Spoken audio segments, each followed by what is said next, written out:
هاوکات بەرپرسی کاروباری سیاسەتی دەرەوەی یەکێتی ئەوروپا داوای لە تورکیا کردووە دەست بەجێ ئاگربەس ڕابگەێنێ لە ناوچە کوردنشینەکانی تورکیادا. کورد کۆنێکشن ڕاستەوخۆ لە ستۆدیۆی دەنگی ئەمریکاوە لە لەندەن میوانداری دکتۆر ڕێبوار فەتاح شیکەرەوەی سیاسی دەکا. دکتۆر لەگەڵ سپاسم بۆ ئامادەبوونێ. ئەمریکا وەک جێگری سەرۆک دەڵێ پەکەکە و داعش وەک یەک مەترسین بۆ سەر ئاسایشی تورکیا لە هەمان دەمیشدا یەکێتی ئەوروپا داوا لە تورکیا دەکا دەست بەجێ ئاگربەس ڕابگەێنێ. ئەمە بەڕای تۆ دەکرێت وەک جیاوازی لە سیاسەتی ئەمریکا و ئەوروپا لی بڕوانرێ بەرامبەر بە کورد؟ بڵێ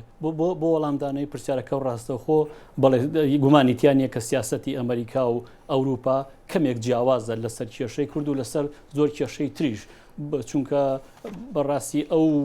ئەو کاریگەرە ڕاستەوخۆی کە کێشەی کورد لە باکووری کوردستان لە تورکیا هەیەی لەسەر ئەوروپا لەسەر ئەمریکا نیەتی خۆگەرە مشتێککە بخەیتە ئەولاوە ڕەنگە و شەڕێک ئێستا دژی کورد دەکرێت و شەڕی لە باکووری کوردستانە بەردەوامە هەزاران هەزار ئاوارە بخاتە ئەوروپاوە کە ئەوروپا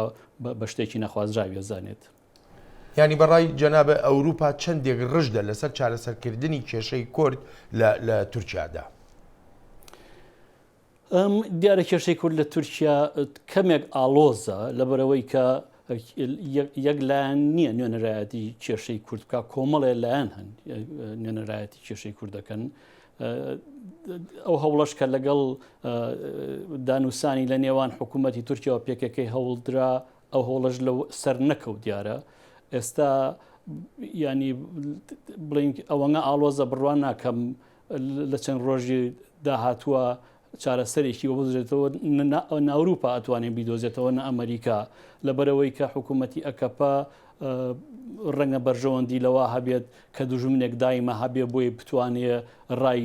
گەلی تورکیا لە دەوری خۆی کۆ بکاتەوە وەکوەزانین لە هەڵبژاردننی مانگی شەشە مانگی جوونە ئەکەپە نەیتوانی دەنگیتەوە بهێنێ بەڵام پاژەوەی کە ئەو جەنگەی دژی کورد هەڵگرسان یا هەڵگرسا هەرچۆنێک سەیریەکەی توانی دەنگەکانی زیاب بکات. بە بۆچوونی من لە بەرژەوەندی ئەکەپە نییە شەڕی کوڕ ڕابگرێ لەبەرەوەی ئاشتی لە بەرژەوەندی ئەکەپە نییە.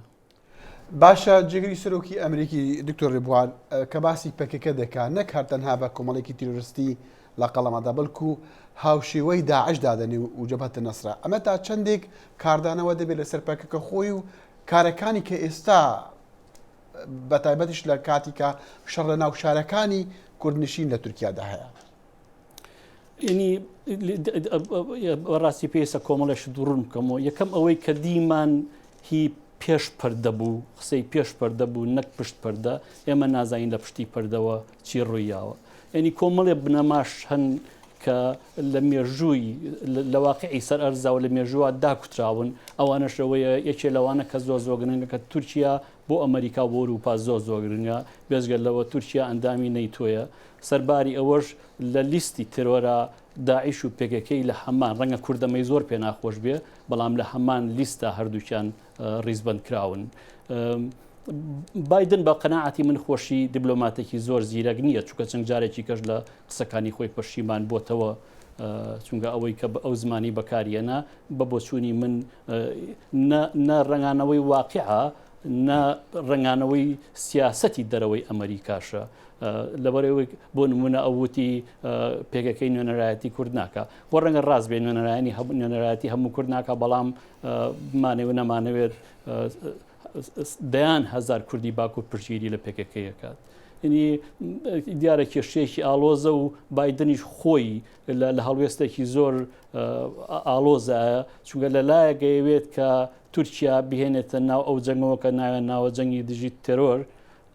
بەڵام تورکیا کە ئەو تێرۆرە تورکیا هەم ڕۆژاوای تیەکە هەم پێکەکەی تیەکە خۆ ڕەنگە هەندێک جاریش هەدە پشی تێبکە کە حیزبێکی سیاسیە بەڵام ئەمریکا بەڕاستی لەواتیایمە و ناشەوێ تەمان نەئەوێ نە ئەشتوانێت دەستبەرداری دۆستایەتی تورکیا ببێت لەبەرەوەی بەڕاستی کێشەکە زۆر ئالۆزە ئەشی بینین کە بایدن بە هیچ جۆرێ باسی ڕۆژاوایی نەکرد لە قسەکانی پێش پەردەی نەک پشت پەردەی. دکتۆر جەنابەت ئاماژە بۆ دەکەیت کە دەڵی تورکیا زۆر گرنگە بۆ ئەوروپا و هەروەها بۆ ئەمریکاش بەڵام ئەمێ بزانم کورد بۆ ئەوروپا چەند گرنگە و هەروەها بۆ ئەمریکاش بە تایبەتی لەم شەڕەدا لە ڕۆژاوا لە باشوور کە دژی دەوڵەتی ئیسلامی هەیە. پرسیارێکی زۆر گرنگە خۆزگە وختمانە بۆیە بە توول و تەفسیلی بە دەردی کوورد دەڵێ باسمان بکردایە بەڵام ئەوەی کە گرنگە و لەسەر ئەرزی واقعە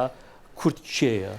ئایا کورد ئەتوانێت استراتیژیەکی ئایا کورد توانیوێت یا ئەتوانێت استراتیژێکی هەبێ بتوانێت خۆی وەکو هێزێکی یەگرتو لەسەر سەکۆی سیاسی و کۆمەڵایەتی هەم ناوچەکە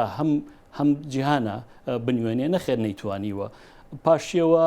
کورد بەڕاستی نوێنەرایەتی خۆی ناکات. ئەگەر گەورەترین هێزی سیاسی ئەمڕۆ لە باشووری کوردستانە پارتی دموکراتی کوردستان بێ تۆ پێویست ناکە لەگەڵ پارتیا دابنووسێ بۆی کۆنتترۆلی بکەی کە کۆنتترۆلی تورکیا کرد کۆنتترۆلی پارتیشەکەی. ئەمە تەنها بۆ پارتی نییە هەموو هێزە سیاسەکانی تریش بەو جۆرن جگەلەوەی پارتی لەگەڵ ڕۆژاوا ڕێگ نییە ڕۆژاوا هەندێک گرفتی هەیە لەگەڵ پێکێک هەیە هەدەپە ئێستا لەبارێکی تۆزی ئالۆزایە کە گرفتی هەیە لەگەڵ سەرکردایەتی قەندیلە یعنی کەی برادرانی ڕۆژهەڵات هەریەکان لە ئاوازەکە خوێنن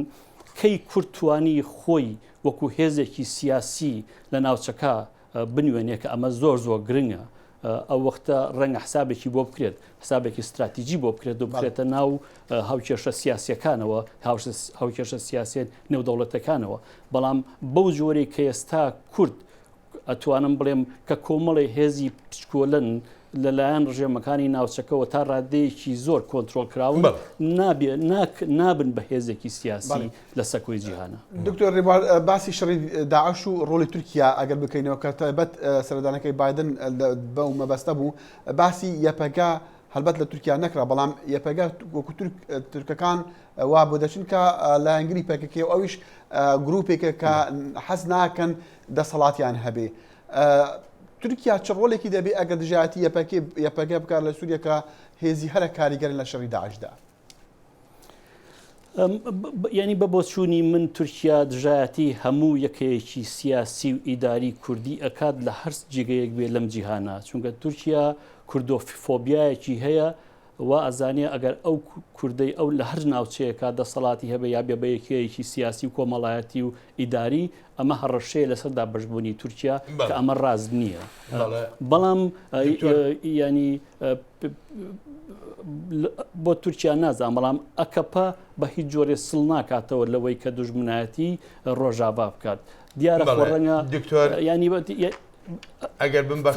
بمبەخشە کاتمان نەما زۆر سپاس دەکەم